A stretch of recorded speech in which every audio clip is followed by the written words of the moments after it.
Power plus तुम्ही कसं सोडणार? फवारणी ह्याची करायची फर्टिस्टारची, ते पाण्यात ते सोडणार. 200 लिटरच्या बॅलर मध्ये कॉक वगैरे बसवलेला आहे, पाट पाण्यानं. मग काय करायचं, एका एकरामध्ये जेवढे सारे येतं तेवढे मोजायचे. तुमचे 50, 60, 70, 80, 100 काय असेल तेवढं लिटर पाणी घ्यायचं. त्यात हे 3 लिटर कमी घ्यायचं, का आता औषध 3 लिटर. ओके. आणि मग दारा धरताना आध्यात सारा गेला की साऱ्याच्या तोंडाशी 1 लिटर समान जाऊन द्यायचं. हो, नाही तर मग 200 लिटरच्या बॅलरला कॉक सिस्टम करायची. सोडून द्यायचं.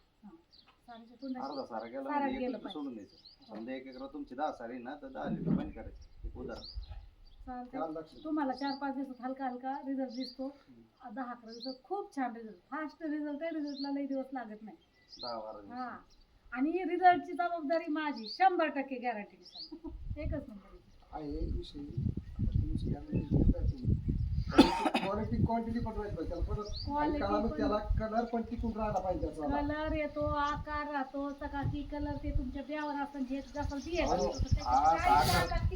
नाही, हा साखर झाला ना ते जागेवर विकायला बी परवडतो. मग होतोय का ते पॉवर प्लस.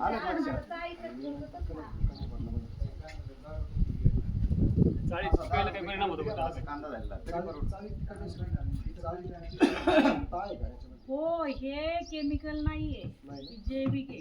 हे काय करतंय, आता सपोज तुमचं कांदा आपण ह्या सिस्टमला सोडतोय, त्यावेळेस काय होतं, जमिनीमध्ये पोटॅशचं प्रमाण भरपूर पडलेलं असतं. ओके. आपण बी खतं टाकलेले असते. तर मग जे ह्याचे हा व्हिडिओ गेले ह्यांचा